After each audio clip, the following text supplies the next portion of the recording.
Buenas tardes, ¿cómo les va? Bienvenidos y bienvenidas a otra edición de Experiencias de Tejido Urbano. El tema que nos convoca hoy es asentamientos y barrios cerrados, desbalance entre producción de suelo y demanda habitacional. Poner a la par estas dos categorías puede resultar un poco audaz, pero si vemos con detenimiento a cada una de ellas, encontramos algunos rasgos parecidos. Por un lado, el tamaño, y cuando digo tamaño, por la cantidad de familias en promedio alojan.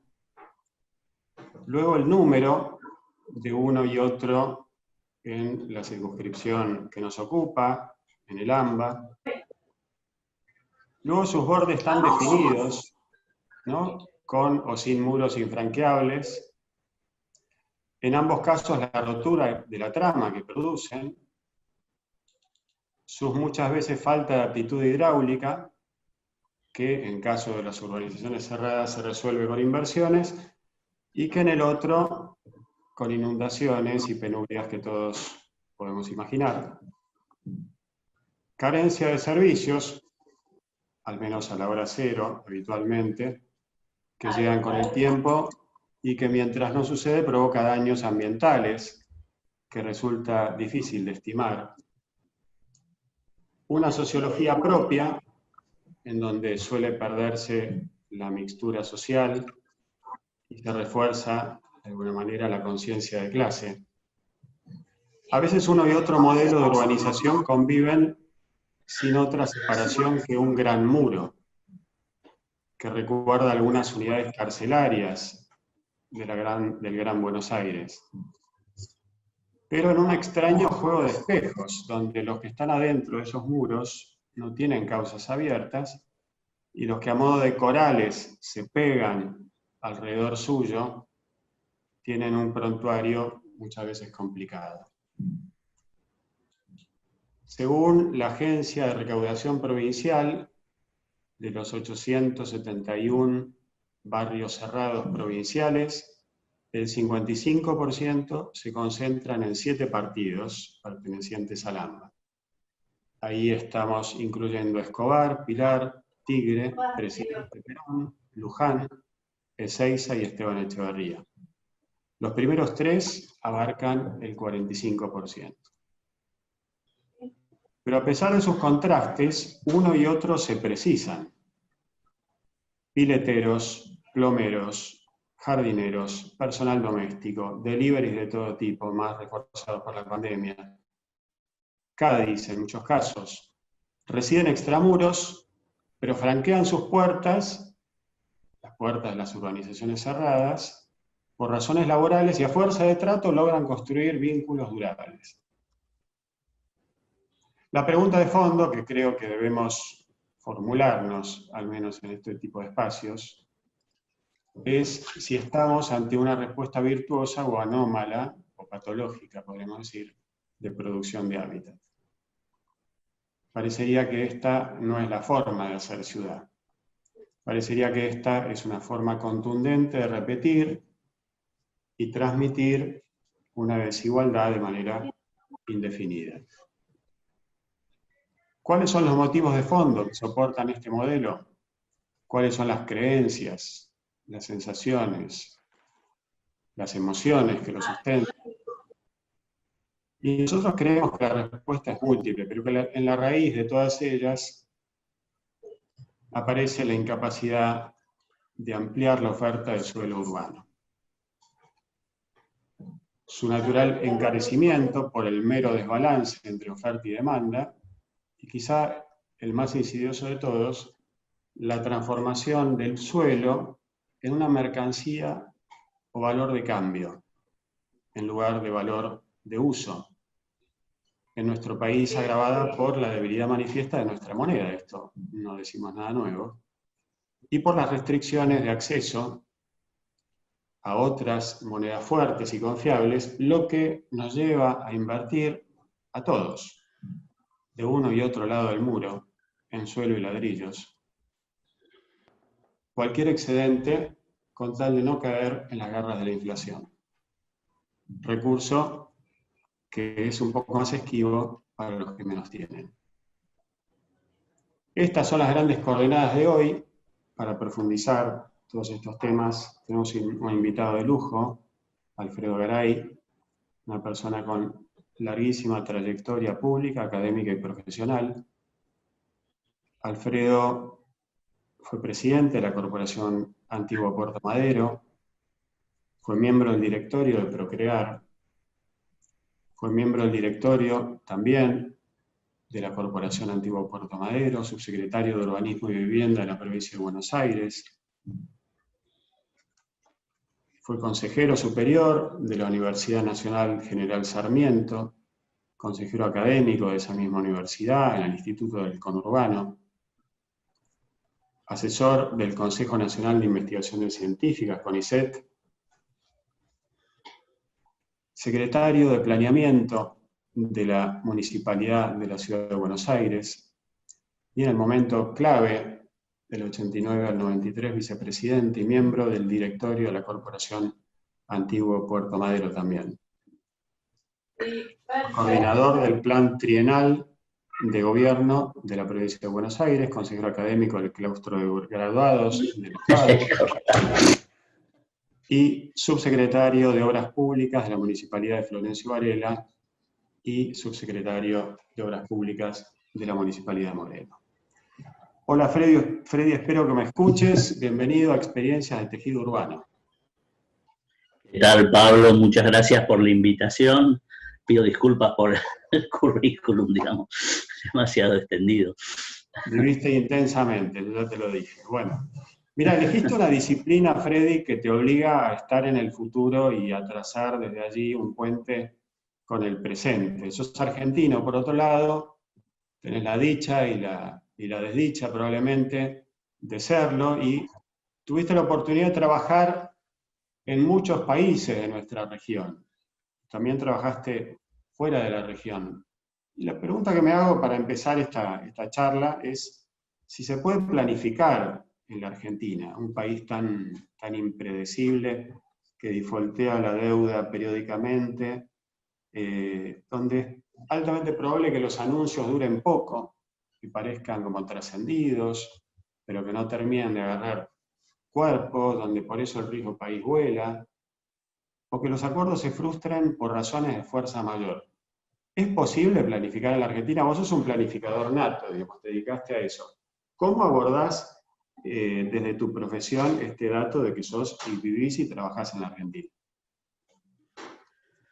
Bueno, varias dimensiones podríamos tomar, digamos, para esta primera pregunta, ¿no? Evidentemente hay condiciones macro que acotan, digamos, la posibilidad sobre todo de anticipar, de prever, ¿no? Es decir, entonces cuando uno analiza tendencias en Argentina, siempre aparecen discontinuidades y en eso tiene mucho que ver la moneda, ¿no? Es decir, esta inestabilidad de la moneda genera en general discontinuidades y en ese sentido movimientos tácticos que alteran el comportamiento de la realidad. Entonces, muchas veces eso, digamos, nos saca. Ahora, por otro lado, marca la diferencia entre lo que es planeamiento y programación. Es decir, cuando, digamos, la realidad es muy regular, digamos, uno puede anticipar con mayor facilidad y, por lo tanto, digamos, programar, digamos, con cierto horizonte, ¿no? Cuánto va a ser los recursos, cómo tener un encaje, cómo ir anticipando, cómo ir, digamos, organizando. Quizá con el nivel de variabilidad que tiene la posibilidad de prever en Argentina, lo que nos lleva es a mirar tendencias, proyectar tendencias y construir escenarios alternativos, ¿no? Y un poco eso es un poco el núcleo de lo que llamamos el planeamiento estratégico, o sea que cuando nosotros tomamos alguna decisión, la realidad responde. Y entonces la posibilidad de planificar tiene que ver con ese diálogo entre las cosas que uno propone y el tipo de respuesta que tiene la realidad, ¿no? En estos días hay mucha gente que está mirando esta serie del ajedrez, ¿no? Del gambito de dama, y en ese sentido el ajedrez es una gran lección, es decir, porque la posibilidad de anticipar no es lineal, sino que abre una serie de alternativas. Y en ese sentido abre una posibilidad democrática, es decir, que la decisión pueda discutirse, digamos, mirando las alternativas, los efectos previsibles de esas alternativas y discutiendo con otros actores cuál es la alternativa mejor. Esto, digamos, si querés disciplinar. Ahora, yo creo que a esto hay que agregar otro componente, que así como las empresas tienen dueño, digamos, el dueño cuando planificamos la evolución, digamos, de una inversión, va a estar siempre, digamos, intentando maximizar la ganancia, es decir, en eso. Cuando estamos hablando de decisiones públicas, el decisor no es el que planifica, el decisor es un político. Claro, estar, digamos, claro. en términos de la reproducción del poder, digamos, o sea, El de que las político, alternativas que uno le propone. podríamos decir que el político es como el accionista, un accionista a plazo fijo. Claro, solamente que en lugar de acumular dinero, digamos, acumular. Y su racionalidad es una racionalidad de reproducción del poder. Y por lo tanto, no siempre los productos, digamos, que uno puede proponer, digamos, como alternativas, digamos, razonan en los términos de esta lógica del poder. Y sobre esto me gustaría poner ejemplo, porque es bastante típico. Es decir, si uno, digamos, la realidad está como, digamos, tiene una fuerte determinación, que son el comportamiento del mercado, ¿no? Entonces, en la medida que las decisiones se ajustan a las tendencias que presenta el mercado, y bueno, la realidad parece que todo fluye, digamos, con cierta facilidad. Pero el mercado tiene contradicciones, genera contradicciones.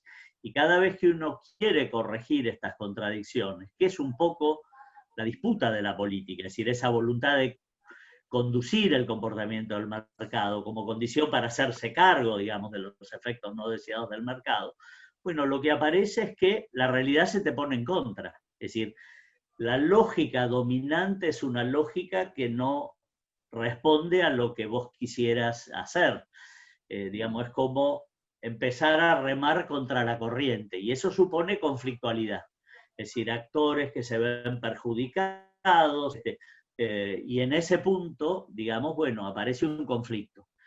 Entonces, en nuestra cultura hay como una especie de, de consenso de que un buen político es el que no tiene conflictos, ¿no? Y en general vamos a ver que el razonamiento en la política trata de evitar el conflicto, trata de negociarlo antes, trata de que las cosas no produzcan conflicto. Entonces, ese tema entre, digamos, determinadas correcciones que hay que producir sobre el curso de la realidad y el asumir el conflicto que supone estas cosas, es, digamos, lo que en general empieza a, digamos, a poner en crisis el planeamiento. Es decir, que vos ves que hay un señor que tiene que tomar decisiones, la propuesta de la alternativa es tomar un determinado rumbo y como ese rumbo tiene tormenta delante, y bueno, tener la tentación de barrenar la ola, ¿no? Entonces, en esa tensión, digamos, muchas veces aparece la dificultad para implementar decisiones que serían más racionales, ¿no? Claro. Esto, digamos, bueno, vos sabés que yo estoy trabajando mi tesis ahora sobre este tema, ¿por qué no se implementan los planes? Y justamente aparece esta, digamos, bastante a fondo el análisis de esta cuestión. Hay otras, pero en términos generales, la voluntad de torcer el rumbo de la realidad, que tiene como lógica dominante el comportamiento del mercado, bueno, le supone a la política un desafío. Y en general, lo que venimos viendo es que hay una gran tendencia a finalmente abandonar esa voluntad de conducir el rumbo de la realidad y dejarse llevar por el mercado. Freddy, te A esto le llevo... debemos agregar que muchas veces hay políticas que impulsan, digamos, ¿no? Así que te llevan digamos, esto lo clásico, digamos, del pensamiento neoliberal, que considera que toda voluntad de corregir el comportamiento del mercado es aberrante, ¿no? Es decir, Sí. entonces ahí hay una diferencia conceptual también que muchas veces aparece. Freddy, te llevo 3 décadas atrás a otro momento turbulento, distinto. A comienzos de los 90, el panorama macroeconómico era muy, muy delicado y fuiste parte del desafío, un desafío extraordinario, a mi modo de ver, que es crear la corporación o la creación de la corporación Antiguo Puerto Madero, hoy caso de éxito internacional, que tiene una mixtura de públicos que a veces no se considera mucho, en general se lo ataca por lo suntuario, porque está vacío, porque es la especulación pura, por la financiarización digamos, de la construcción o de la vivienda, pero que le ha dado vuelta la cara a la ciudad de una manera notable. ¿Podrías explicarnos cómo se logró en un contexto tan, pero tan volátil, tan complejo, sacar adelante ese proyecto? Bueno, daría para una charla en sí mismo, pero digamos hay 2 o 3 cosas que lo vincularía con lo que acabo de explicar. Cuando planteamos Puerto Madero, el problema de fondo de las ciudades, de la política de la ciudad, era el deterioro del centro. O sea, lo que veíamos es que la mayoría de las ciudades latinoamericanas, y Buenos Aires estaba en camino a eso, a perder vitalidad en el centro.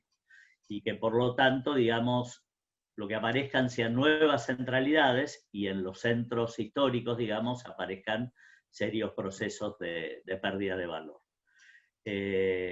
Digamos, cuando pensábamos las alternativas de qué se podía hacer con el centro, surgieron algunas operaciones, como por ejemplo rehabilitar la Avenida de Mayo, que digamos, intentaba volver a poner el centro en el imaginario de la gente.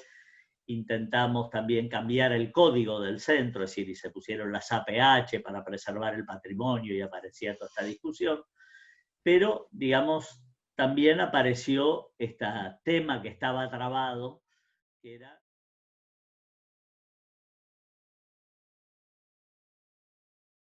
Perdón, ¿se cortó en un momento? Sí, se cortó. Sí. No, decía que cuando hay un organismo público que es propietario del suelo, en general lo que trata es de vender esa tierra y convertirla en un recurso, por ejemplo, para financiar necesidades del puerto, necesidades del ferrocarril, etcétera, ¿no? Entonces, siempre hay en ese sentido como una contradicción entre el propietario del suelo público y el municipio, que lo que quiere es recuperar esto para poner un proyecto urbano. Y eso un poco fue lo que nos llevó a pensar un mecanismo de negociación entre el gobierno nacional, que era el dueño del terreno, y el municipio. El secreto de esto fue, digamos, proponer una herramienta que no, digamos, de la que no había muchos antecedentes en la experiencia local, que es la posibilidad de hacer una empresa pública que asocie al Estado Nacional y a la ciudad y que, digamos, tenga un estatus, un formato de sociedad privada, ¿no? Es decir, en rigor es una sociedad anónima de propiedad pública. Eso lo que permite es interactuar dentro del mercado del suelo, que en general las prácticas tradicionales convierten al Estado en una especie de jugador bobo, es decir, que solo puede vender a través de un remate público que después aparece transado en el Banco Ciudad, ¿no? Es decir, con la liga y toda esta historia, ¿no? Entonces decimos, no, de golpe puede ser una herramienta de operación con la cual se puede implementar un proyecto urbano con inteligencia, o sea, que el Estado no tenga por qué ser un jugador bobo.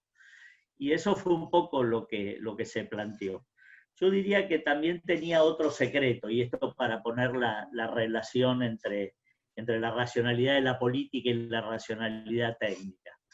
Cuando le propusimos al intendente y al presidente, digamos, crear la Corporación Puerto Madero, la condición que tenía era que no iba a tener un peso del presupuesto, o sea que solamente se le iba a transferir la tierra y que la empresa que se creaba tenía que arreglárselas para convertir esa tierra en un capital que permitiera, digamos, producir la urbanización.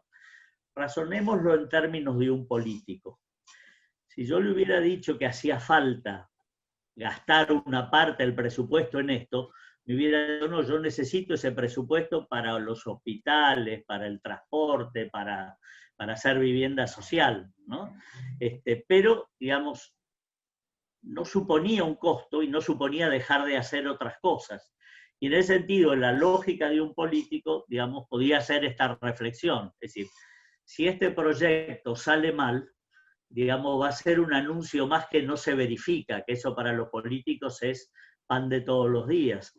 Pero si sale, puede llegar a ser una intervención, digamos, muy interesante que se produce sin diferir en ella, digamos, algo más allá de la tierra. Entonces, digamos, yo diría, desde el punto de vista de alguien que invierte en términos de poder, no tenía mucho riesgo, ¿eh?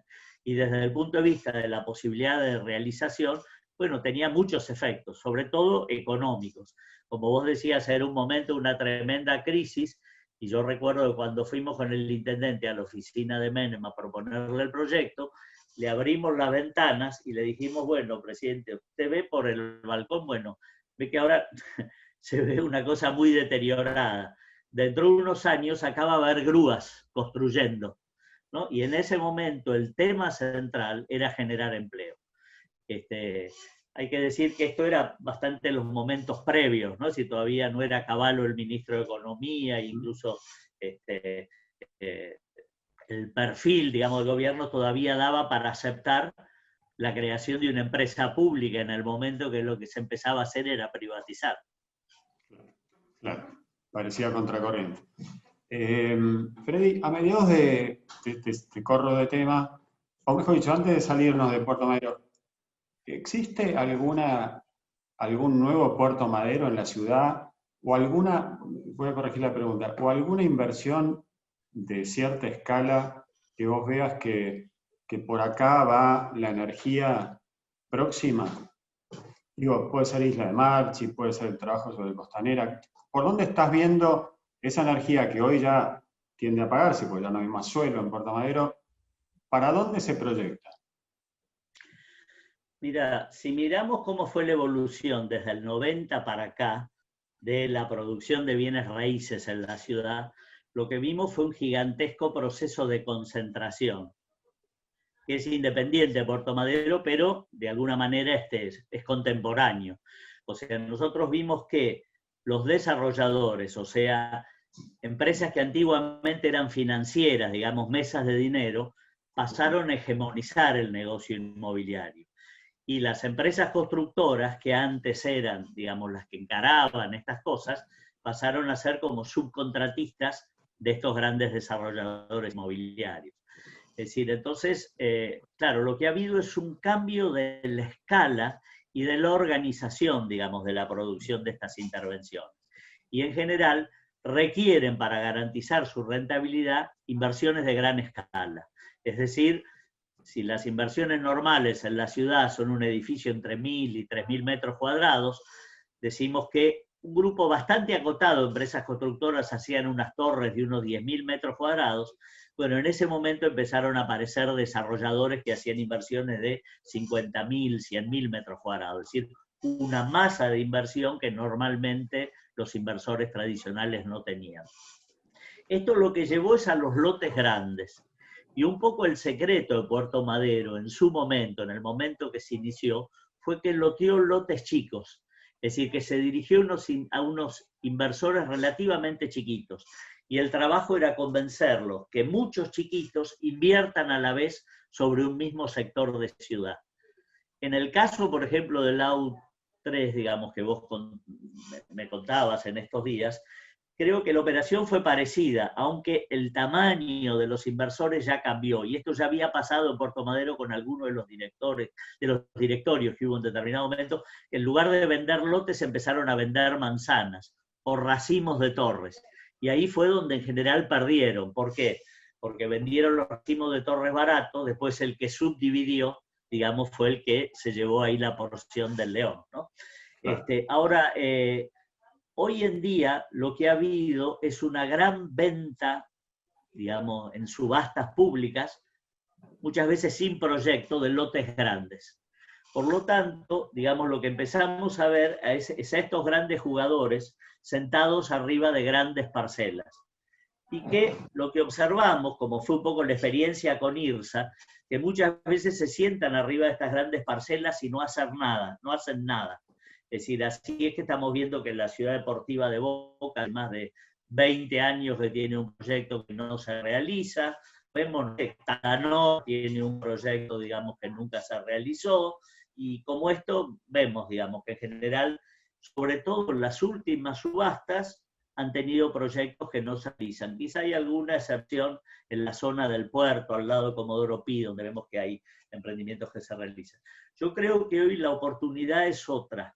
Es decir, hoy en día lo que hay es demanda de tierra chica, porque hay mucha gente que quiere hacer obras en el pozo, pequeñas y medianas empresas que quisieran hacer algún condominio y que están esperando a ver cuando hay alguna alternativa de crédito para canalizar la posibilidad de construcción. Es decir, entonces no creo que hoy el secreto sea buscar un terreno grande, sino ver dónde hay el montaje de una operación sobre parcelas chicas. A veces el recorte de un barrio que empieza a marcar una tendencia de valorización, muchas veces, digamos, puede marcar estas cosas. Y de hecho, he conocido, digamos, algunos inversores que están comprando lotes en un barrio, de golpe generan una sinergia, generando muchos edificios nuevos, a lo mejor a lo largo de 2 o 4 cuadras, ¿no? Es un poco esta cuestión. Si miramos el inmobiliario, perdón, un último comentario. Cuando miramos cómo evoluciona la ciudad, en general las ciudades evolucionan despacio. Si uno mira lo que se produce en una ciudad en un año, es más o menos el 1% de la superficie que hay construida en esa ciudad. Quiere decir que el tiempo que dura la gestión de un alcalde se va a cambiar el 4%, digamos, de lo que la ciudad era, de lo que ya parecía construido. Lo que es interesante es que en general esta dinámica de cambio tiende a concentrarse en algunos lugares. Por eso en planeamiento urbano lo que hacemos es estar muy atentos a ver cuáles son los puntos donde se están produciendo estos procesos de valorización. Y lo que hay que observar es si esos procesos son buenos para estimularlos. Y como contracara, te diría, también es interesante ver dónde se están concentrando los procesos de pérdida de valor.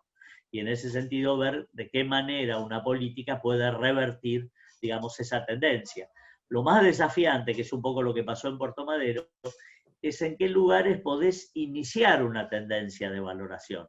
Y eso solo lo podés hacer concentrando una cantidad de metros cuadrados muy importante, digamos, sobre una porción relativamente reducida. Un poco para tener una idea de esto, en la ciudad en los años buenos se producen unos 3 millones de metros cuadrados, en los años malos 1,5 millones, ahora se debe estar produciendo desde hace unos años la mitad que en los años malos. Complicado. Freddy, de cada respuesta se me ocurren 2 preguntas, pero voy a seguir al guión que me tomé. A mediados de julio pasado tuvo lugar la toma de Guernica, tema que ocupó una de las reuniones, de las ediciones de experiencias, y el tema del hábitat cobró una gran centralidad. También ocurrió con motivo del COVID, el tema del hacinamiento y la pregunta, bueno, quédate en casa, ¿de qué casa estamos hablando? Pero vamos a un planteo que yo se lo leí a Fontevecchi hace un mes más o menos y que es simplista, pero me parece que sirve para hacer como un balance muy, muy básico, ¿no? Un cálculo rápido me dice que producir 1 millón de lotes necesitaría alrededor de 380 kilómetros cuadrados de tierra, que si lo comparamos con la superficie del AMBA es algo muy menor, muy, muy menor. Pero si lo comparamos con Cava, es 2 veces la ciudad, digamos, es una locura. En un país tan extenso como el nuestro, ¿cómo es posible, cómo ves vos como planificador, cómo ¿cómo es posible que sigan dando tomas de tierras? ¿En qué estamos? Ya hablamos de la macro, ¿no? Pero ¿por qué una pareja, y no te voy a la base de la pirámide, estoy hablando de un chico que está estudiando ingeniería, que está con un proyecto familiar, los dos alquilan y quieren transformar esa cuota de alquiler en una cuota hipotecaria? ¿Por qué es tan difícil esto? Bueno, hay algunos números que hay que hacer, ¿no? Es decir, primero, ¿cómo es el déficit de vivienda? Hoy en día, el último dato más o menos confiable que tenemos, que es el del censo 2010, estamos atrasados con eso, dice que hay 3 millones de viviendas de déficit.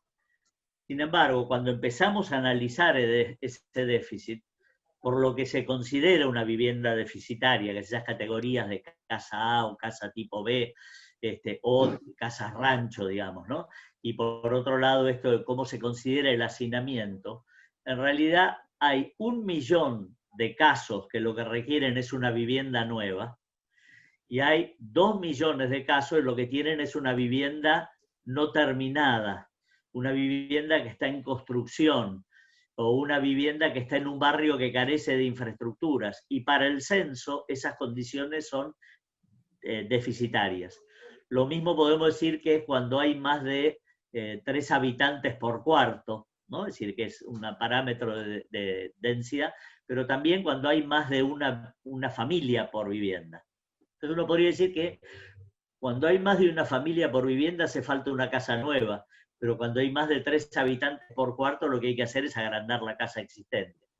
Esto lo que lleva es una cosa muy complicada, porque si uno piensa para la Cámara de la Construcción, decir que hay 3 millones de viviendas de déficit le abre un mercado, pero la realidad es que hay 1 millón de casas nuevas para construir.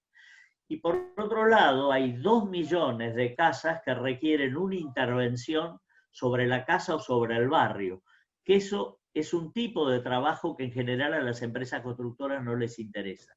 Es decir, meterse a remodelar o agrandar una casa donde hay una familia vivienda es un problema. Quiere decir que ahí hay que organizar otra manera de producción, artesanal, cooperativa, autoconstrucción, no sé, es decir, el tipo de estímulo para intervenir sobre los 2/3 del problema no tiene que ver ni con la prefabricación ni con la construcción de grandes cantidades de casas, más bien es un programa de mejoramiento de barrios, ¿no? Y a lo mejor en lugar de un arquitecto que proyecte 10.000 viviendas, hacen falta 1.000 arquitectos que proyecten 10 casas, ¿no? Es decir, pero ese servicio, ni las empresas, y voy a decirlo, no sé tampoco si los arquitectos están dispuestos a hacerlo. Una vez, cuando le propuse esto al colegio de arquitectos, me dijeron, usted no propone ser arquitecto de pies descalzos, ¿no? Es decir, pero el problema tiene esas características. Segunda cuestión, nosotros tenemos una cierta sensación de gratuidad respecto de lo que es la tierra, pero hacer un loteo no solo es poner estacas sobre un terreno. Muchas veces supone, por ejemplo, para que un terreno escurra bien, movimientos de suelo que son más caros que el valor de la tierra. Agreguémosle a eso el costo del agua, la cloaca, cordón cuneta, pavimento, etcétera, para tomar unos valores en dólares para hacerlo más o menos estable. Digamos, si supónganse una manzana, digamos, una hectárea saliera $10.000, podríamos urbanizar de esa manzana seguramente el 60%, porque el resto se nos iría en calles, se nos iría en espacios verdes, en espacios de equipamiento, etc. Y, digamos, de ese 60% que costó la tierra, tendríamos que invertir en poner las infraestructuras. Supónganse que cada metro cuadrado de esa manzana estuviera saliendo $2 y usáramos el 50% de ocupación en lugar del 60%. El valor comercial de ese suelo ya loteado, digamos, sin infraestructura, sin nada, normalmente es $4. Si uno hoy quisiera comprar un terreno en un área que está rodeada de área urbana, tendría ese valor. Ahora, hacer el agua, la cloaca, el pavimento, etcétera, o sea, terminar ese barrio costaría unos $15 por metro cuadrado, es decir, 3 veces el valor de la tierra. Y se vendería 40, o sea, quien toma a su cargo ese trabajo duplica, digamos, la inversión. ¿Qué quiere decir? Que cuando estamos hablando de suelo urbano estamos hablando más o menos de esos valores, ¿no? Y en el mercado entre 40 y 100 dólares el metro cuadrado por un barrio, digamos, urbanizado en cualquier lado. Bueno, en estas condiciones, la gente que puede comprarse un lote de 10 por 30 o de 10 por 20, al contado, como es la compra acá, es casi imposible. Y lo que es más grave, si nosotros pensamos en la mayoría de la población, para sacar un crédito, digamos, por ese valor, ningún banco lo consideraría sujeto de crédito. Y eso tiene que ver mucho por el bajísimo nivel de banquización que tiene la sociedad, que en general no considera a la mayoría de los trabajadores, y mucho menos a los trabajadores informales, como sujetos de crédito. Quiere decir que la única posibilidad que tiene la mayoría de la gente, y que es, digamos, donde se expresa el déficit, es en comprar al contado un lote. Entonces, la otra estrategia, digamos, cuando uno no es sujeto de crédito, es ir acumulando, ¿no? Entonces, tener digamos, una estrategia como si uno dijera, voy a comprar un auto, bueno, me lo compro en el mercado del usado.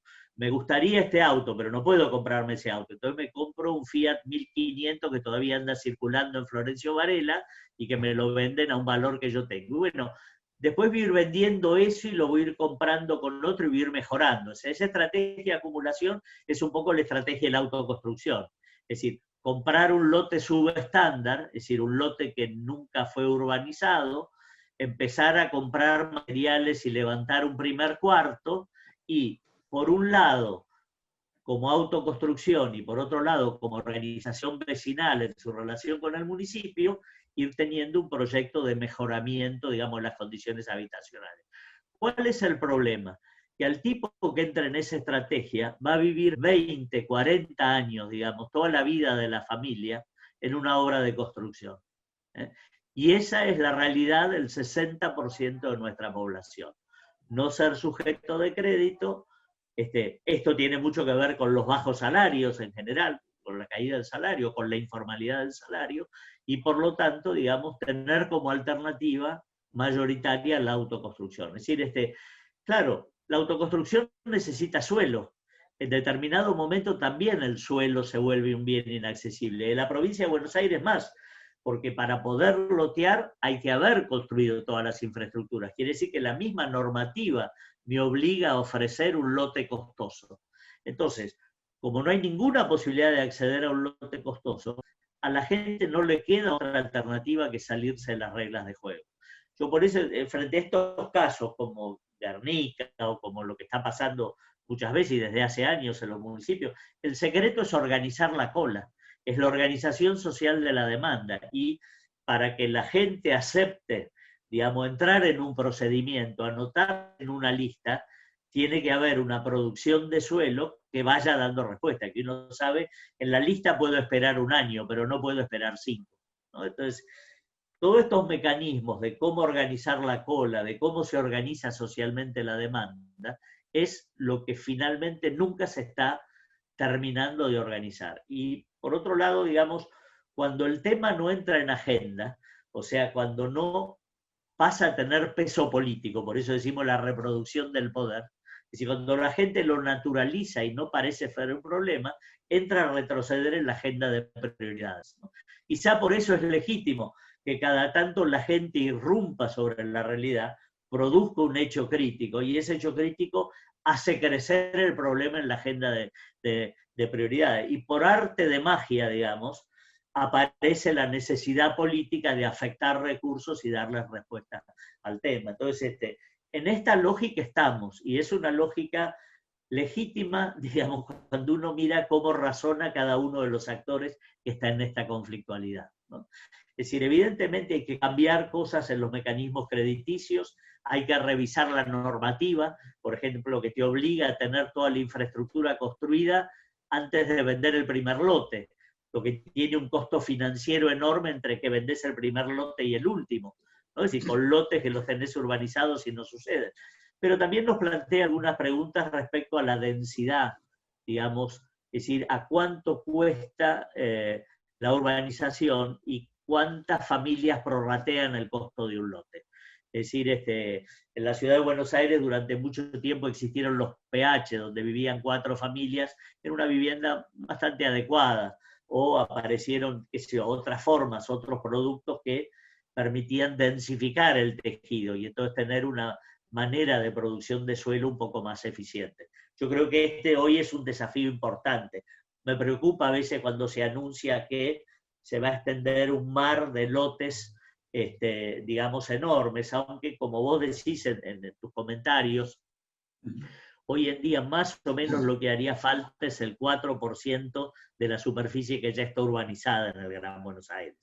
Y eso se podrían elegir los lugares donde se urbanice. Yo por eso hace mucho que vengo proponiendo que el Estado tenga una corporación Puerto Madero, pero que vuelva accesible la vivienda a los sectores populares. O sea que, digamos, venda o tenga un sistema de créditos que pueda tener un porcentaje de subsidio. Es decir, por ejemplo, una empresa pública no tiene por qué realizar la tasa de ganancia.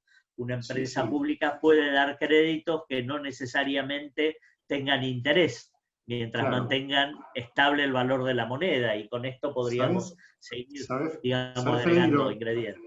Lo que pienso es que el hábitat es como el hijo bobo de la política social. Entonces, financiamos todo, pero acá no nos damos vuelta, no entendemos qué pasa, no sabemos cómo hacerlo. Vuelvo sobre tus números. Vos hablaste de una inversión en tierra y hablaste de una inversión en mejoras. Y la relación es 1:5, 1:4, digamos, 1:5 en el total. Para un loteo terminado, sí. Sí, la pregunta que yo me hago es, si la opción es Guernica, ¿no conviene empezar con un campo loteado y aspirar a ir mejorando esto? Así como la casa mejora, a que con el tiempo llegue el agua y que llegue la energía bien, que llegue la cloaca. ¿No será que estamos poniendo la vara muy alta como para dar este paso? Y esos pequeños ahorros que tienen estas familias, que tienen flujo y no patrimonio, no encuentran un suelo en el cual volcarse, trabajando los fines de semana, porque ya sabes cómo es el proceso. El 60% del conurbano está en autoconstrucción permanente. ¿No será que hay que bajar un poco la vara y decir, bueno, señores, eso es lo que hay? Y empecemos por acá. Esto es lo que Argentina les puede dar hoy. Y después vamos a tratar de ir cumpliendo, honrando, obviamente, los derechos, pero no sea que, como el perro del hortelano, viste, que no come ni deja comer, esperando tratar de hacer, intentando hacerlo perfecto, acabamos no haciendo nada. Estoy de acuerdo en eso, pero con un peligro. Es decir, digamos, eso es lo que viene sucediendo, eso es lo que venimos viendo en los últimos 40 años. Y lo que vemos es que el problema, lejos de solucionarse, se agrava, porque el gap, digamos, la brecha que existe entre el crecimiento de la ciudad y el crecimiento de las infraestructuras se va agrandando, ¿no? Es decir, entonces nosotros vemos que, aunque aspiramos al servicio universal de agua y cloaca, estamos cada vez más lejos. Y la cantidad de dinero que tiene que invertir el Estado, digamos, para solucionar esa brecha, digamos, pasa a ser tan significativo que entonces empieza a incluir costos grandes. Y lo que es más grave, es decir, muchas veces no se está considerando, por ejemplo, otras fuentes de la economía que deberían contribuir a hacer esta brecha, ¿no? Es decir, por ejemplo, las partes que tienen red reciben agua relativamente barata, ¿no? Y, digamos, y no se incluye en los costos del agua la expansión de la red, ¿no? Es decir, entonces, bueno, ahí hay recursos, digamos, que podríamos decir, que tienen que ver con la expansión de las empresas de agua y que en general la gente espera que el Estado pague esa obra, ¿no? Bueno, el Estado la va a pagar, pero va a tardar 30 años en llegar, ¿no? Entonces, esta posibilidad de acortar el tiempo un poco tiene que ver con esta capacidad de ahorro que tienen los sectores populares. Y en este punto yo creo que es importante también que la medición de cómo se va urbanizando incluya, digamos, esa capacidad. Sobre todo haciendo que todo el mundo esté adentro. ¿no? Es decir, hay algunos que funcionan dentro del sistema de crédito y hay otros que digamos, que se la arreglan como pueden.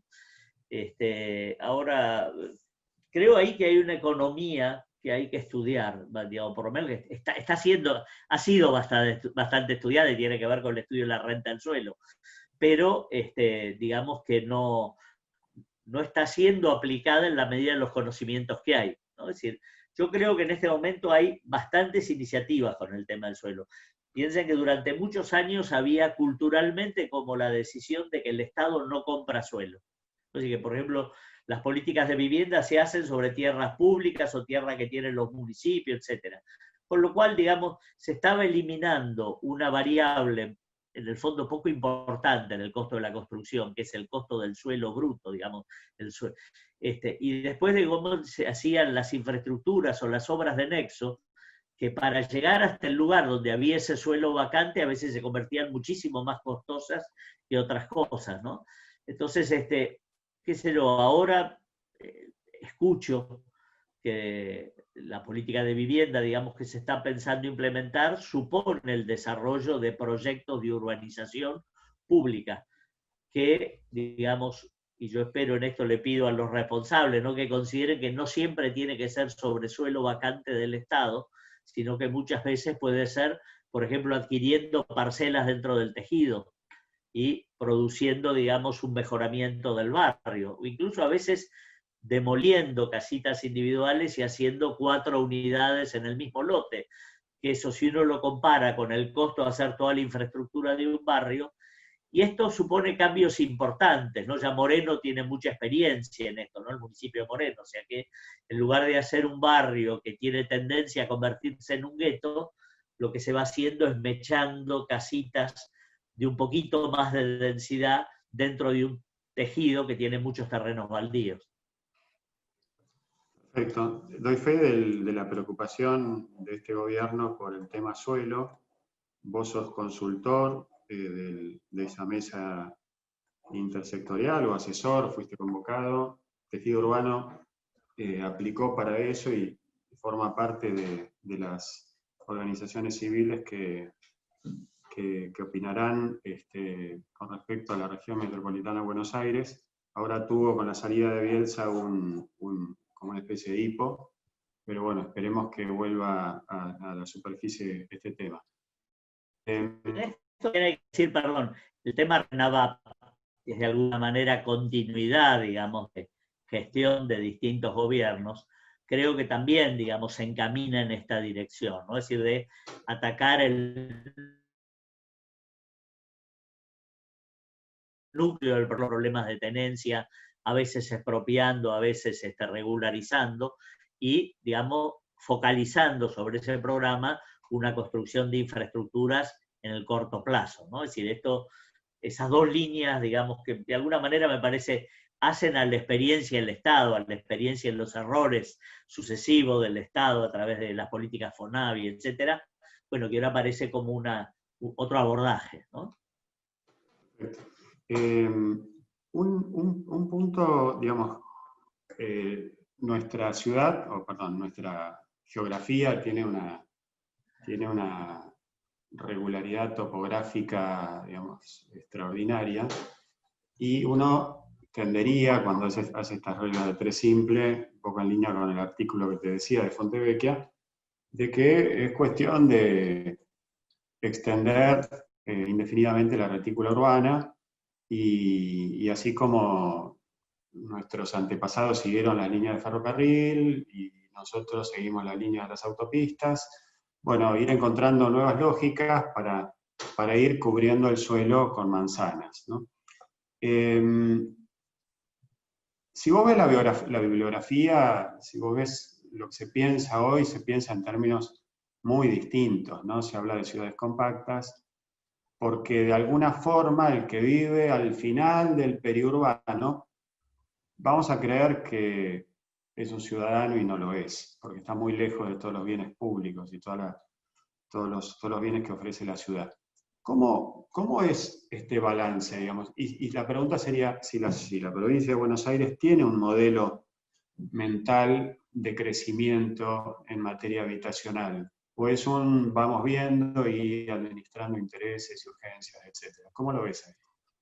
A ver, la primera cosa es el mito de la llanura, ¿no? Es decir, nosotros pensamos que la llanura es una ventaja y que puede extender el tejido, digamos, al infinito.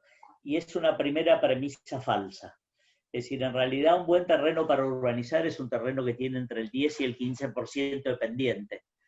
Porque, digamos, si cada lote para, digamos, para escurrir tiene que tener un 1%, y después tenemos 15 centímetros de vereda y después está la calle y escurre en la calle, imagínense el agua al 1%, como, digamos, después de 5 cuadras, 10 cuadras, ya estamos excavando los pluviales, digamos, a 4 metros de profundidad, ¿no? Es decir, digamos, la llanura requiere movimientos de suelo importantes y a veces son más caros que el valor del suelo, esto que decíamos hoy, ¿no? O sea, en esto vale también para el espacio rural, ¿no? Si miramos la Pampa, digamos, son una sucesión de palanganas, ¿no? Y en esto aparece, digamos, esta discusión histórica, si lo que hay que hacer es sacar el agua rápido o lo que hay que hacer es ir reteniendo el agua, ¿no? Para los años, que los años de inundación compensen a los años de sequía. Pero claro, ¿quién es el que acepta que retengan el agua en su campo? ¿No? Es decir, o dejar de cultivar soja para cultivar arroz. Ahí aparecen, digamos, algunas discusiones que tienen que ver, digamos, con nuestro medio, que siempre consideramos como una gratuidad de fondo en la llanura, ¿no? Ahí hay una cuestión, es decir, la llanura aparentemente facilita la expansión del damero y la expansión del damero trae a mediano plazo problemas serios. De hecho, el problema más serio que tenemos nosotros es la inundación. Segundo, cuando estamos viendo ese damero en el área metropolitana de Buenos Aires, digamos, podemos decir que las líneas de tren, digamos, son el elemento estructurador del crecimiento, ¿no? Eso tuvo una razón, que las líneas de tren pasan por la línea, digamos, de divisorias de aguas en general, o sea, pasan por un lugar donde es la cota más alta. Y lo que sucede entonces es que entre línea y línea hay unos espacios de bajos. Entonces, por ejemplo, vemos que entre Florencio Varela y Almirante Brown hay un área que todavía es rural, pero que son unos humedales, que son el nacimiento de San Francisco y Las Piedras. O entre Almirante Brown y Esteban Echeverría, donde es Guernica, hay otro humedal, que es la naciente del Arroyo del Rey. ¿No? Es decir, quiere decir que, aunque todo es llanura, hay lugares que no deberían ocuparse. Es decir, que la normativa debería afectarlos, pero resulta que son terrenos que tienen dueño. Y entonces ahí entra a jugar eso, ¿no? Es decir, los objetivos generales y los objetivos particulares y las restricciones de la propiedad. Y te agrego algo. La segunda cuestión. Freddy, disculpa, te agrego algo porque me pasaste cerca de mi corta biografía en el tema. El dueño lo tiene, sabe que es bajo, sabe que no va a haber una transformación inminente y se lo ocupan, ¿no? Es algo que... O promueve que se lo ocupen. Claro, sí, o puede ser, pero lo cierto es que esa especie de trampa en la que queda con estas afectaciones hidráulicas, para la gente de a pie, eso es cascote. Es decir, le tiro unos cascotes y listo. El problema es que el primero no se inunda, pero cuando llegan varios y tiran también cascotes, el último tira más alto. Y ahí tenés una mini palangana, siguiendo tu metáfora, ¿no? Claro. Bueno, eso, digamos, es un tema de la normativa, pero también la normativa supone dos cosas. Uno, definir límites de la propiedad, que eso vimos por la televisión que no hay tanto consenso respecto a eso. Digamos, supuestamente los humedales, los propietarios pedirían que se los expropien. Y entonces acá viene la pregunta, ¿cuánto está dispuesto la sociedad a pagar por los procesos sociales? Y en ese punto también uno podría decir, bueno, lo convertimos en parques nacionales. Bueno, ¿cuánto es el presupuesto de parques nacionales para poder poner un cuerpo de guardaparques, digamos, dándole un plan de manejo a estos lugares? Pero son temas que están, y como digo, están en la periferia de la agenda. Por lo tanto, nadie toma decisiones, digamos, respecto a estos temas. Y es difícil, digamos, acumular el poder necesario para hacerse cargo del conflicto que significa, digamos, poner estas cosas en marcha. Ahora, la segunda cuestión es esto sobre el uso de la tierra. Es decir, yo creo que hoy podríamos pensar racionalmente en qué lugares convendría que la ciudad crezca. Por ejemplo, si se está construyendo el camino, lo que es la continuación del camino del Buen Aire, digamos, que se llama la Avenida Presidente Perón, y esto va a ser una segunda General Paz, digamos.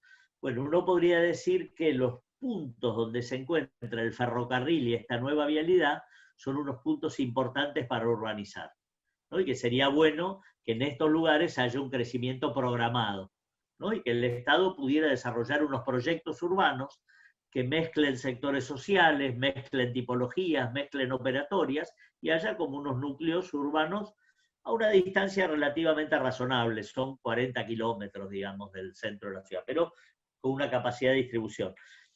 Si se separaran, digamos, las áreas que son humedales, se evitaría que la nueva cintura se convierta en una nueva cintura de urbanización, ¿no? Es decir, que sea toda una línea concéntrica de urbanización, sino que los ejes sigan apoyándose en el transporte público, en el ferrocarril.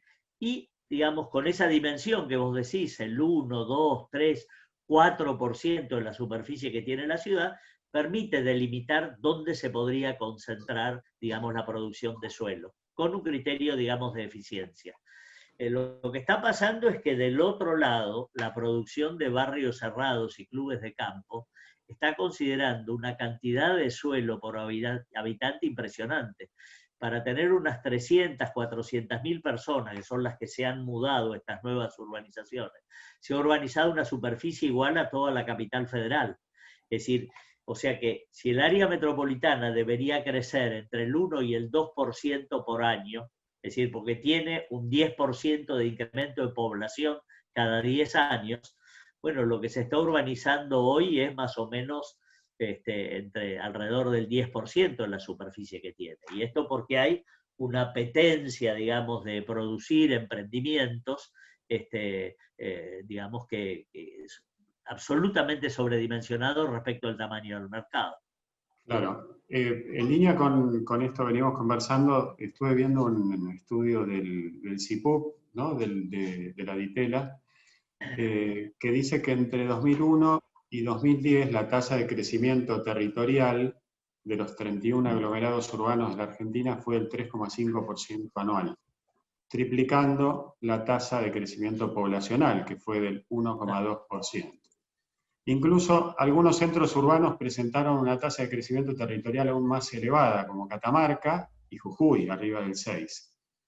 El crecimiento territorial del AMBA fue el 3,66%, que triplica, usaron como parámetro cosas un poquito, digamos, lejanas a nosotros. Washington DC, que tiene el 1%, es 33 veces superior a Oslo, que es el 0,11, y 61 veces más que Londres.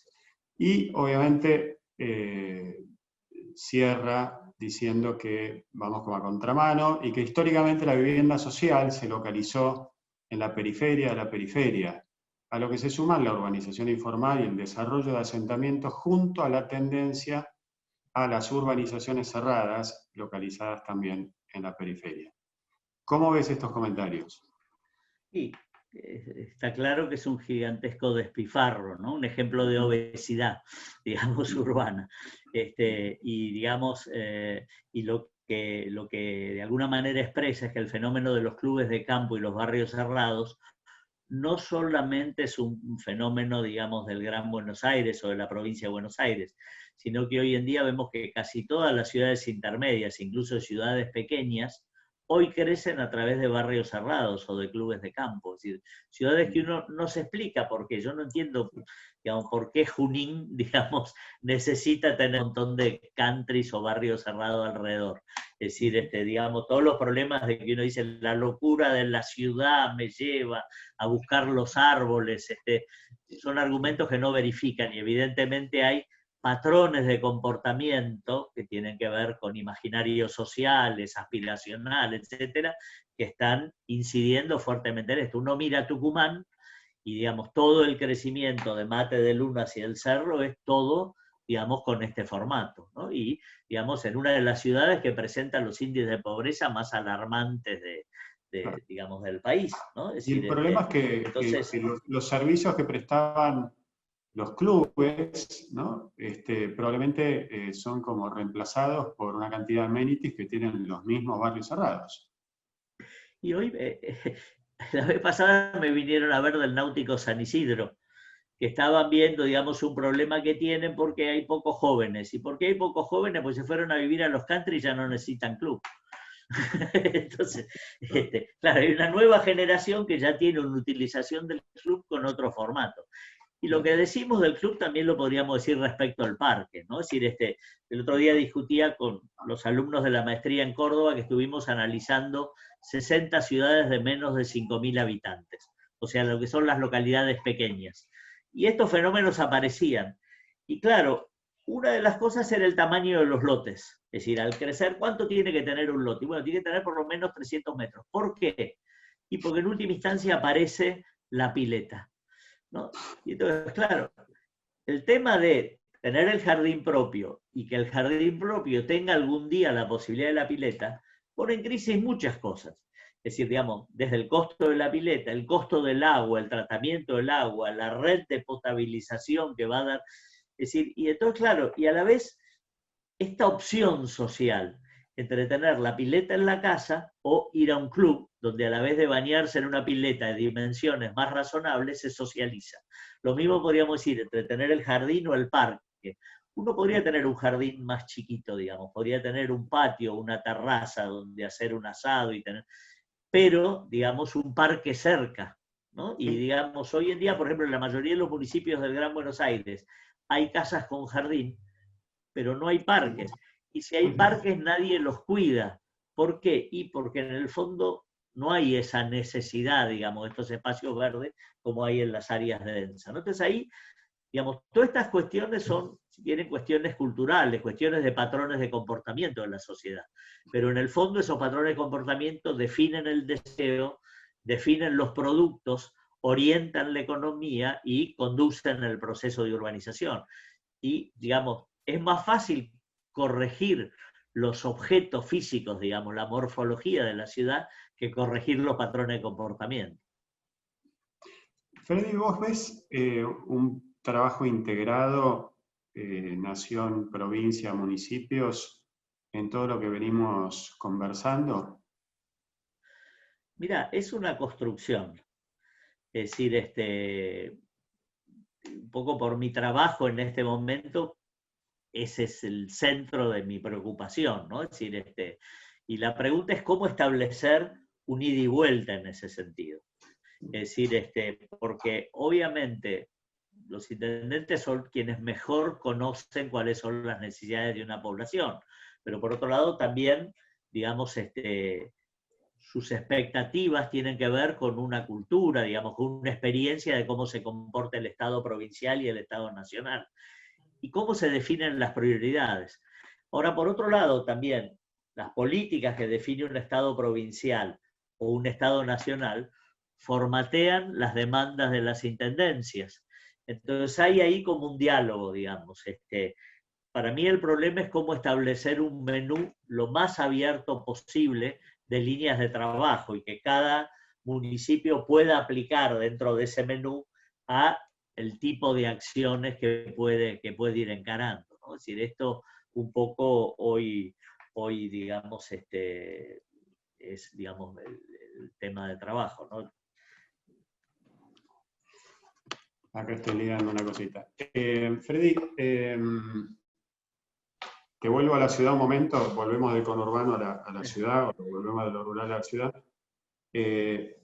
Lo tocaste de pasada, pero me parece que así como se hizo una intervención importantísima en Puerto Madero, creando esta empresa pública, empresa privada, ¿cómo le llamaste? Empresa privada, pero es una de empresa tenencia de pública. propiedad pública, de propiedad Propiedad pública. pública.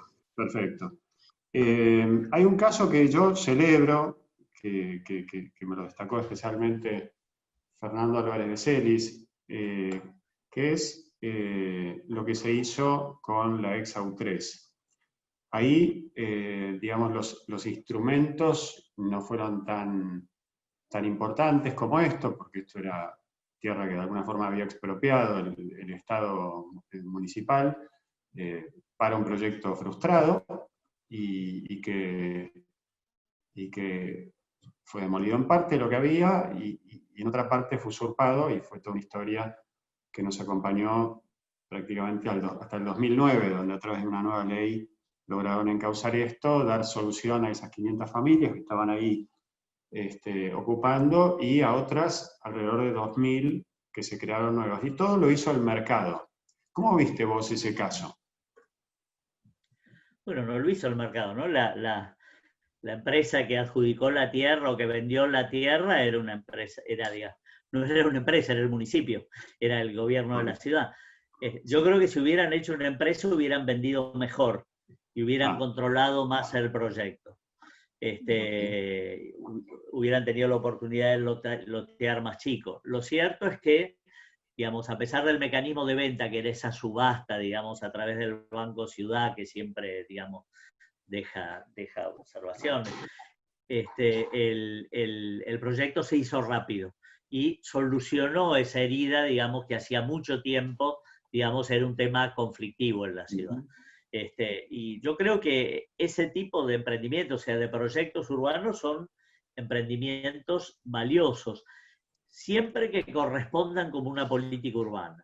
Es decir, que uno defina los lugares como un área de oportunidad donde uno quiere hacer determinadas transformaciones, ¿no? Entonces puede ser que las transformaciones sean incorporación de espacios verdes, puede ser que la transformación sea mejorar un nudo de transporte, puede ser que la transformación sea hacer alguna mejora vial, digamos, no es solamente vender lotes y construir edificios, ¿no? Sino que en general la operación da la oportunidad de hacer más cosas.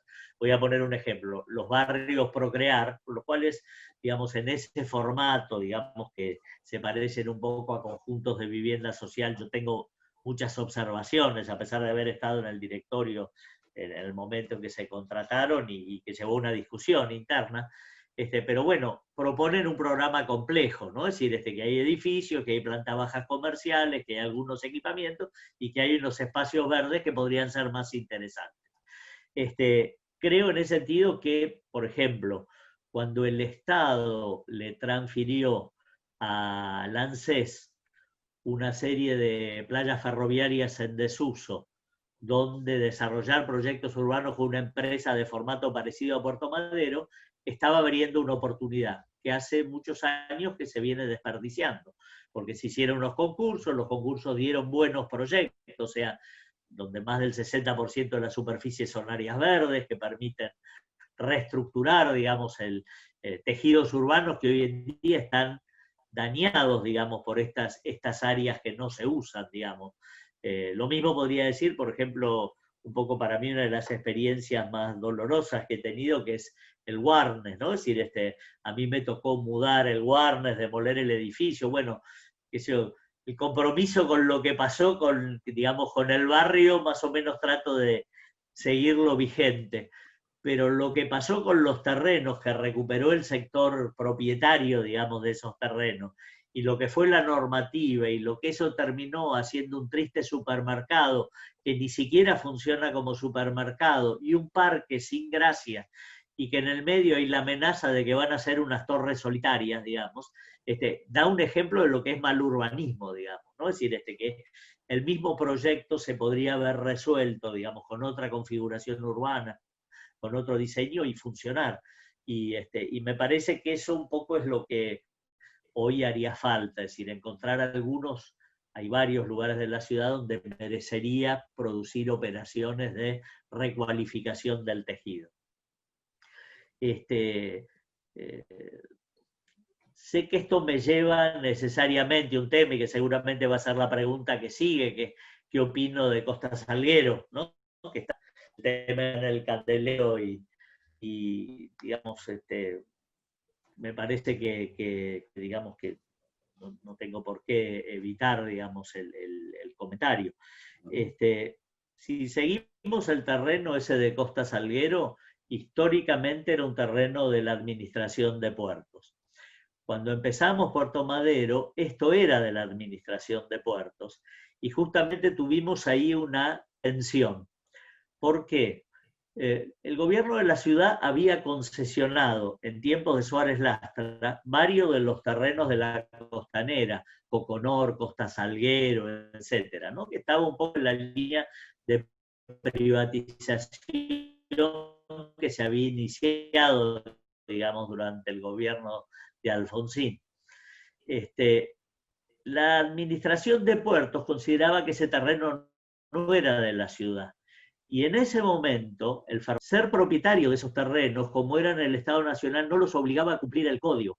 Es decir, por estas cosas, ¿no? Por ejemplo, en la estación 11 había negocios, agencias de carreras de caballo que estaban prohibidas en la ciudad, pero ellos no respetaban la normativa de la ciudad porque aparentemente eran el gobierno federal. Y entonces se dio esa concesión a una empresa, Telemetrics, que hizo un programa que no tenía nada que ver, digamos, con todas las cosas, digamos, que consideraba el código y consideraba la ciudad. Y esa concesión llegó hasta hoy. Entonces, bueno, ahí aparece una cuestión, es decir, que es como una regularización, ¿no? Es decir, el final de esa concesión, ¿qué significa respecto a qué va a pasar con esos terrenos? Y bueno, ahí, digamos, justamente se plantea una discusión. Es decir, se abre una isla de urbanización, digamos, separada del resto de la ciudad.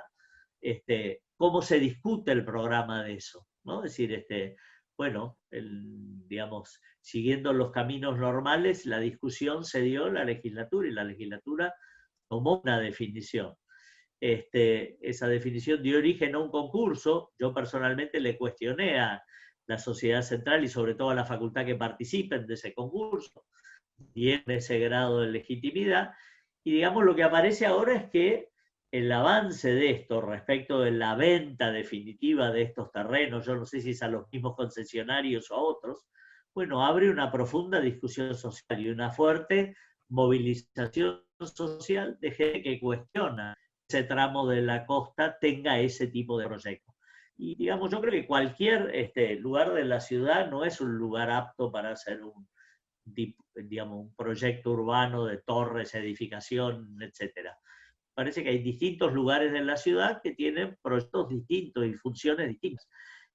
Bueno, en las reuniones de ayer aparecía esto, digamos, de que el barrio joven de golpe, bueno, tiene un montón de hoteles y oficinas, etcétera, que uno dice, bueno, ¿qué tiene que ver con el barrio joven?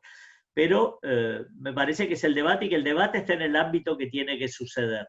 Es decir, que tiene que haber unas audiencias públicas y el tema debe ser importante porque han participado como 7.000 personas, han pedido la palabra, y me parece que los legisladores van a tener esto que dar la cara, digamos, finalmente respecto a lo que se va a hacer, ¿no? Es decir, sí, hay tanta gente que tiene observaciones, digamos, uno se podría preguntar si es prudente, digamos, avanzar con esto, o a lo mejor, como esto que decía, escenarios alternativos, la ciudad puede tener iniciativas de cosas que quiere hacer en la ciudad, puede ser que algunas funcionen y puede ser que hay otras que la población no quiere y entonces tiene que tener otros escenarios posibles. Así que yo festejo la democracia, digamos, en ese sentido que el planeamiento tenga participación, que la participación genere debate, que el debate abra opiniones y bueno, Puerto Madero tampoco avanzó entre aplausos, en el momento en que se planteaba hubo muchas discusiones y digamos, y supuso toda una negociación, digamos, entre actores, ¿no? Es decir, Fantástico. Bueno, Freddy, se evaporó el tiempo. ¿Te gustaría agregar algo o no? Bueno, he hablado demasiado, disculpas. Lo que habíamos quedado es que por ahí hay algunas preguntas o comentarios, no sé si dará el tiempo. Yo creo que más o menos te la fui haciendo. Ah, la fuiste haciendo porque vos leías el chat. Claro, exactamente. Freddy, te agradezco mucho. Para nosotros tu presencia nos honra, realmente muy, muy iluminador y sobre todo de amplísimo espectro. Podemos barrer cualquier dimensión y yo me iría horas por ahí, por ese ramal, pero tuvimos que volver y concentrarnos en el eje del guión que había armado para atender la convocatoria. Gracias por tu asistencia, por tu siempre eterna juventud y energía y una mirada profundísima para todos estos temas. Bueno, Pablo, te agradezco la invitación, agradezco a toda la gente que vino a ocupar su tiempo en esto, y vos sabés que yo desde tus tiempos de responsable del Instituto de la Vivienda de la ciudad, he aprendido a tenerte un gran cariño, un gran respeto, porque sos una persona honesta, derecha y, digamos, que entiende la problemática de los más pobres. Fantástico. Bueno, gracias y gracias a todos por acompañarnos en este nuevo episodio, ¿no? En este quinto episodio de Experiencias del Tejido Urbano. Los mantenemos al tanto, siempre se presentan oportunidades, por ahora respetamos que sean mensuales, pero siempre que pase algo interesante cerca, vamos a ofrecerles el mejor producto. Un abrazo a todos.